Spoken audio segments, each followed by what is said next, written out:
Hi guys, in this video I will show you how to stop screen from sleeping on Mac, MacBook Air, MacBook Pro, Mini, or any device. Before I start, I would appreciate a like and a subscription. It would help me a lot. Thank you. Okay, the first step is to click on the Apple logo above. Then click on System Settings. Scroll down.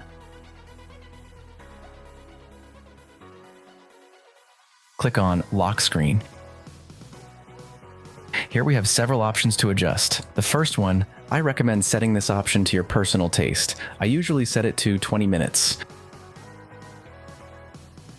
The second one, this option is really important. Here we must select Never.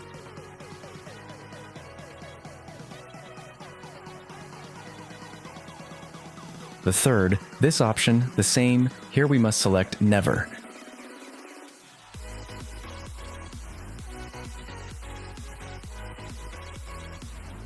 And the last option goes to personal taste. You will see how much you want to put here.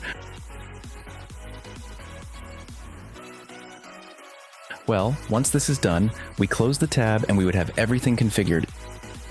If you found the video useful, leave me a like and a subscription. I appreciate it. Thanks for watching. See you next time.